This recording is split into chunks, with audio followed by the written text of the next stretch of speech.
Simulation locked. The test that never ended. What if one day you woke up and everything around you felt too perfect?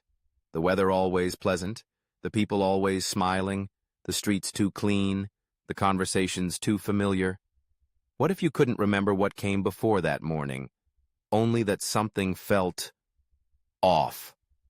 This is the story of a man who entered a test and never came back. He was just a regular man, mid-30s, alone, living in a city that barely noticed him. Days blurred together, jobless, numb, scrolling through the internet, not searching for anything in particular, just passing time, until a strange ad appeared. Join our advanced VR simulation test. No experience needed. High compensation. Absolute confidentiality. He clicked. Filled out the form. Didn't think much of it. Minutes later, a confirmation email arrived, inviting him to a research facility outside the city. No questions asked. Just a time, a location, and instructions to show up. And he did. The facility was pristine, sterile, unnaturally silent. They handed him a headset. He signed a few forms. Then silence. Darkness took him. A hum began. Then light. He opened his eyes in a place that didn't feel like anywhere he had ever been. Tall buildings, bright skies, busy streets full of well-dressed strangers. Everything felt real. Maybe even more real than before. He began walking, found a park, sat down, breathed in the air. It smelled like spring. Within days, he had a job. Within weeks, he had an apartment. And shortly after, someone special. Her name was Ava. She laughed at his jokes. She held his hand like she'd always known him. It was perfect. Too perfect. Over time, he noticed things, small details at first. The same man walking the same dog every morning, even wearing the same clothes. A neighbor who always said the exact same sentence. A delivery truck that turned the same corner at the same hour every single day. Then the nights came. He'd wake suddenly, sweating, with a voice ringing faintly in his ears. "We'll bring you back soon." The city didn't just feel routine. It felt scripted. He tried changing his daily path, only to see familiar faces in unfamiliar places.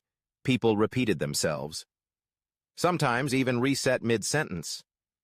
One day at a cafe, he saw the same waitress from a shop miles away, only now with a different name tag.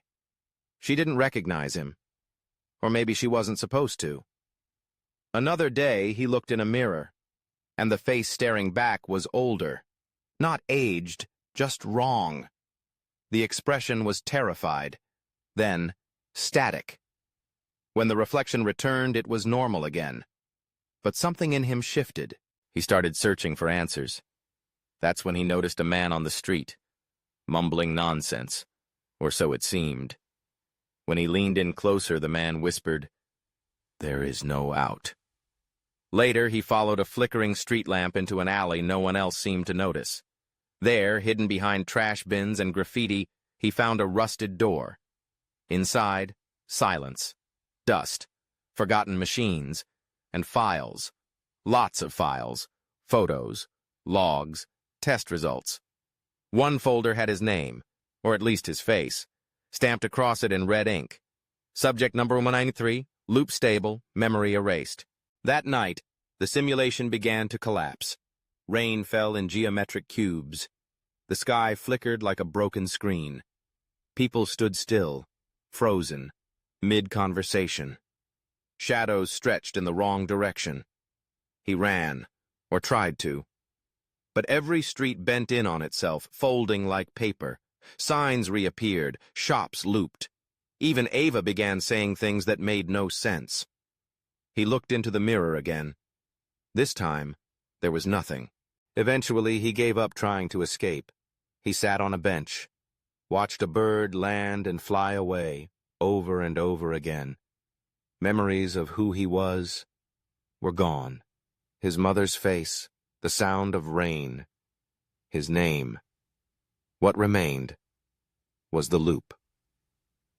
And so he returned to his apartment, made coffee, stared at the city that no longer changed, no longer surprised him, and still, somehow, still comforted him. Somewhere else, far away, in a cold, dark lab, a screen lit up.